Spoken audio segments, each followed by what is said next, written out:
The unification of the United States and Canada? At the very least, a unified currency is entirely feasible. Ever since Donald Trump came to power, he has made aggressive statements about annexing Canada. In response, Canada's new Prime Minister, Carney, has also issued tough, though helpless, rebuttals, insisting that Canada is not for sale. Both leaders have been engaging in a war of words, threatening each other, but in reality, their rhetoric is largely empty. Politically, the two countries have virtually no chance of unifying. No matter how aggressive the U.S. becomes under Trump, it is impossible for America to militarily conquer and occupy Canada. Even if such an attempt were made, the U.S. military would likely refuse to act. If the U.S. were to attempt some covert strategy, like stirring up separatist sentiments in a Canadian province to push for a referendum, that too would be doomed to fail. Take Alberta, for example. Even if a provincial referendum supported secession, Canada's constitution requires approval from the federal government for any province to leave, which would never be granted. Additionally, 2/3 of all provinces would also have to approve, which is extremely unlikely, especially in eastern provinces that heavily depend on Alberta's energy. They would never agree to let this treasure trove go. So we end up with a bizarre reality. Politically, the U.S. and Canada cannot unify, at least not within the next 100 years. This is a fundamental dilemma. Yet in many other respects, these two nations are more intertwined than any other pair of countries on Earth. It's as if they were conjoined twins, meant to be inseparable, but were surgically split apart by force. In terms of culture, language, geography, and ethnicity, they were originally one. The historical oddity of the British-French Wars and the American Revolution led to the current division.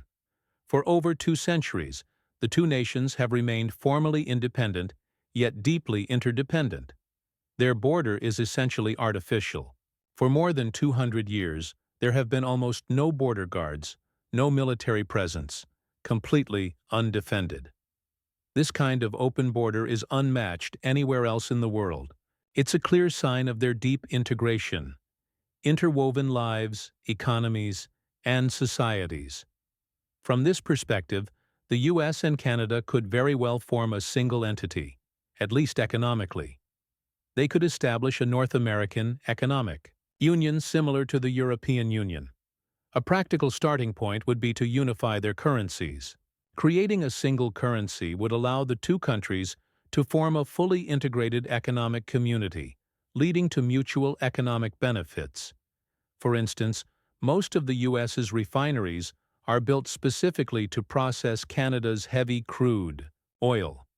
At the same time, Canada depends on U.S. technology and innovation. In terms of natural resources, the two countries are highly complementary. Canada's oil, rare minerals, and vast forests are essential to the U.S., while Canada benefits from U.S. mineral refining and processing capabilities. Failure to integrate economically means continued inefficiency and enormous economic losses. Integration would enable both nations to complement and boost each other's economies, leading to mutual prosperity. As for currency, economists have long advocated for merging the Canadian dollar and the U.S. dollar into a single North American currency. This would reduce transaction costs between the two countries' banking systems, create a massive North American stock market, and save hundreds of billions of dollars annually. It would also greatly enhance financial liquidity and efficiency by up to 1,000%. There are countless benefits and virtually no drawbacks.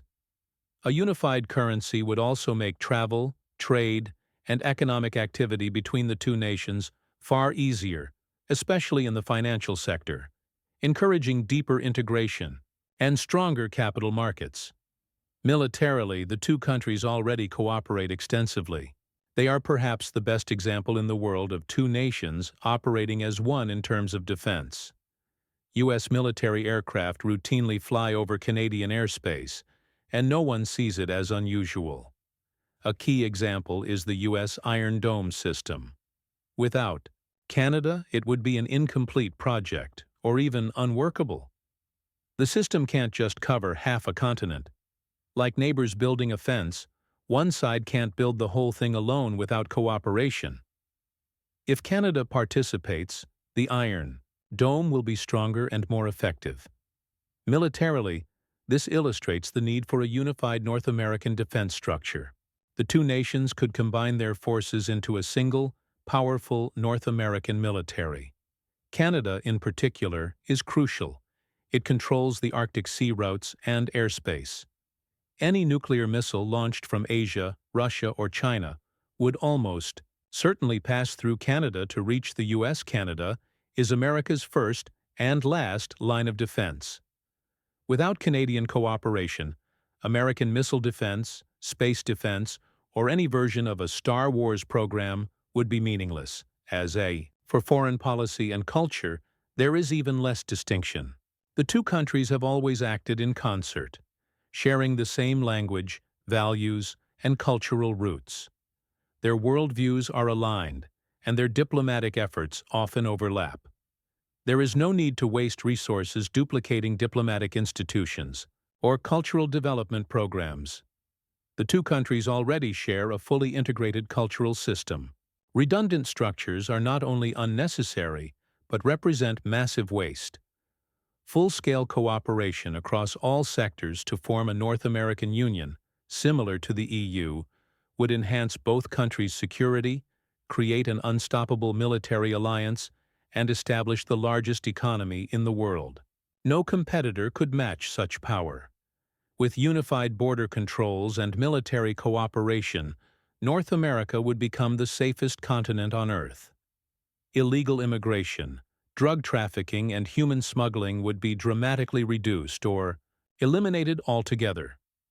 Together, the U.S. and Canada could achieve unprecedented prosperity, stability, and security. They would truly enter a golden age together.